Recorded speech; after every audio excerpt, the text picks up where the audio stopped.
नमस्कार बच्चों, आज हम करेंगे आपकी पाठ्य पुस्तक वसंत भाग 1 कक्षा 6 का पहला पाठ, जिसका नाम है वह चिड़िया जो। ये आपकी कविता है और इसके रचयिता या कवि हैं केदारनाथ अग्रवाल जी। तो कविता करने से पहले मैं आपको इस कविता के बारे में कुछ बताती हूँ कि ये कविता किस बारे में लिखी हुई है। तो वह चिड़िया जो कविता जो है, इसमें एक चिड़िया का वर्णन किया गया है कि चिड़िया कैसे जो है नदी के तेज बहाव से पानी पीती है, किस तरह से वो थोड़े से ही अन्न के दानों में संतुष्ट हो जाती है और कैसे वो अपनी मीठी मधुर आवाज से पूरे वन को भी रस से भर देती है। तो आइए करते हैं कविता वह चिड़िया जो। देखिए, वह चिड़िया जो चोंच मारकर दूध भरे जुंडी के दाने रुचि से रस से खा लेती है। इसमें कवि कह रहे हैं कि एक छोटी सी चिड़िया जो है वो अपनी चोंच मार मार कर दूध भरे जुंडी के दाने होते हैं ज्वार के दाने, जिनसे जब वो कच्चे होते हैं तो उनमें से थोड़ा सा दूध जैसा पदार्थ निकलता है। तो वो इसलिए कह रहे हैं कि चिड़िया जो है चोंच मारकर पत्तों से जो है वो जुंडी के ज्वार के जो दाने हैं उनको चोंच मारकर रुचि मतलब बहुत ही चाव से, खुशी से और रस से खा लेती है। मतलब बहुत ही खुश होकर उन दूध भरे ज्वार के दानों को वो खाती है। उसे वो खाना बहुत अच्छा लगता है, बहुत शौक से वो खाती है। वह छोटी संतोषी चिड़िया नीले पंखों वाली मैं हूँ, मुझे अन्न से बहुत प्यार है। आगे कवि कह रहे हैं उस चिड़िया के बारे में कि जो चिड़िया है वह अन्न के थोड़े से ही दाने अगर उसे मिल जाते हैं तो वो उसी में ही संतोष कर लेती है। तो इसलिए उस चिड़िया को कवि ने क्या कहा है? संतोषी चिड़िया। नीले पंखों वाली मैं हूँ और उसके पंखों का रंग कैसा है? नीले रंग, नीला है उसके पंखों का रंग, इसीलिए चिड़िया को नीले पंखों वाली कहा है। मुझे अन्न से बहुत प्यार है। आगे कवि कह रहे हैं इस छोटी सी चिड़िया को अन्न के दानों से बहुत प्यार है। आगे है वह चिड़िया जो कंठ खोलकर बूढ़े वन बाबा की खातिर रस उड़ेल कर गा लेती है। आगे कवि कहते हैं उस चिड़िया के लिए कि इतने एकांत वन में, जंगल में, जहाँ कोई भी आवाज नहीं होती है, वहाँ एक छोटी सी चिड़िया भी जब अपना कंठ खोलती है, मतलब अपनी मधुर आवाज में गाती है, तो किसके लिए गाती है? वो उस एकांत और बहुत शांत उस जंगल में अपनी मधुरता भरने के लिए गाती है, ताकि उसकी मधुर आवाज से चारों तरफ जो है मधुरता फैल जाए, मिठास घुल जाए। रस उड़ेल कर गा लेती है तो वो अपनी आवाज में पूरी मधुरता, पूरी मिठास भरकर वहां पर गाना गाती है। वह छोटी मुंह बोली चिड़िया नीले पंखों वाली मैं हूँ। तो वह अपनी छोटे से मुंह से, छोटे से गले से इतनी मधुर आवाज में गाती है। तो कवि ने उसे क्या कहा है? मुंह बोली चिड़िया। उसके रंग, उसके पंख कैसे हैं? नीले रंग के, इसलिए वो नीले पंखों वाली है चिड़िया कहा है। मुझे विजन से बहुत प्यार है। विजन होता है जंगल में जहाँ एकांत स्थान होता है, उसे विजन कहते हैं। तो चिड़िया को इसलिए जंगल के उस एकांत स्थान से बहुत प्यार है जहाँ वो अपने मधुर आवाज में गाना गाती है।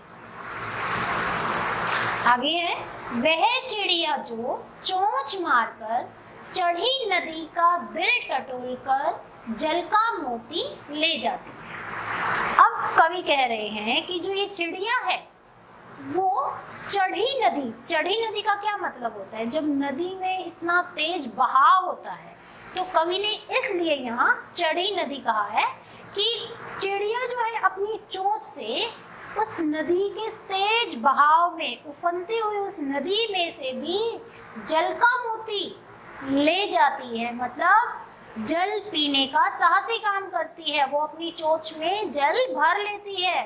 इसे ये भी डर नहीं लगता है कि इतने तेज बहाव में वो बह जाएगी। वो इस डर से दूर होकर वो उफनती हुई नदी से जल पीने का साहसी काम करती है। वह छोटी गर्वीली चिड़िया, इसीलिए चिड़िया को अपने इस साहसी काम पर गर्व होता है, इसीलिए कवि ने उसे क्या कहा है? गर्वीली चिड़िया। नीले पंखों वाली मैं हूँ, चिड़िया के पंख नीले हैं इसीलिए उसे नीले पंखों वाली कहा है। और मुझे नदी से बहुत प्यार है। तो अब इसमें चिड़िया कह रही है कि उसे इस नदी से और इस नदी के जल से बहुत प्यार है, बहुत लगाव है।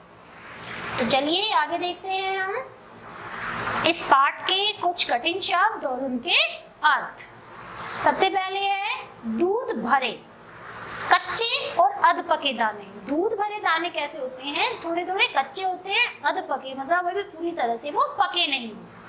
जुडी होता है गेहूं, जौ या बाजरे की जो बालियां होती हैं जिनसे वो दाने चुगती है चिड़िया। रुचि से, आनंद से या खुशी से या चाव से। रस से, बहुत स्वाद लेकर। बूढ़े वन बाबा आया है ना, बूढ़े वन बाबा, यहाँ इसलिए मतलब पुराने, बूढ़े का मतलब पुराने। रस उड़ेलना, आनंदित करना, मतलब पूरे वातावरण को वो खुशी से भर देती है। मुंह बोली, बहुत ही प्यारी। विजन, निर्जन स्थान या जंगल। तो चलिए आगे इसके हम प्रश्न उत्तर करते हैं। ये देखिए, सबसे पहले इस पाठ में पहला प्रश्न है कि तुम्हें कविता को कोई और शीर्षक देना हो तो क्या शीर्षक देना चाहोगे? ठीक है, आपको ये शीर्षक सोचकर लिखना है। तो उत्तर है कि मैं इस कविता को नीले पंखों वाली चिड़िया शीर्षक दूंगी। आप कोई भी शीर्षक दे सकते हैं अपने हिसाब से।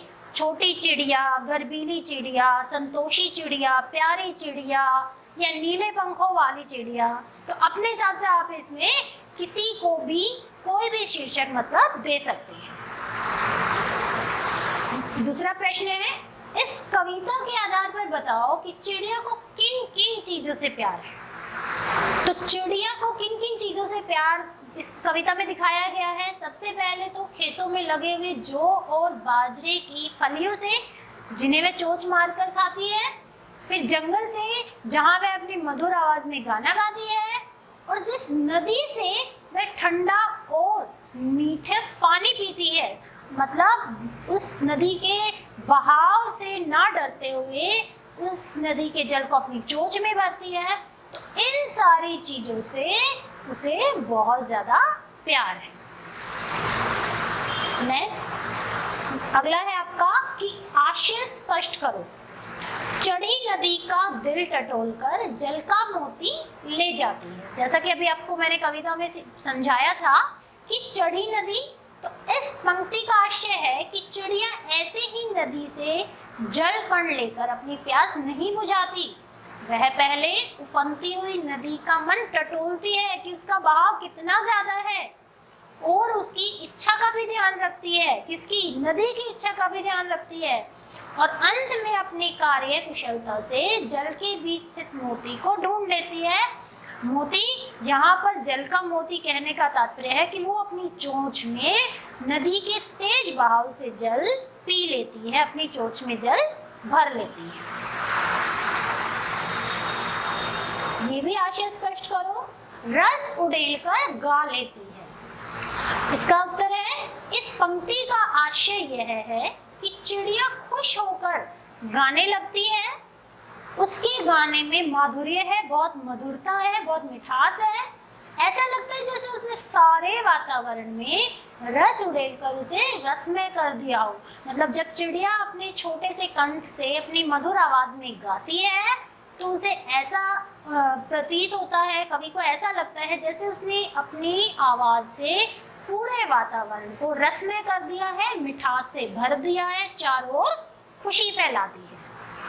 तो उम्मीद करते हो आपको ये समझ आ गया होगा। आपका पूरा पहला पाठ यहाँ पर खत्म होता है। ओके।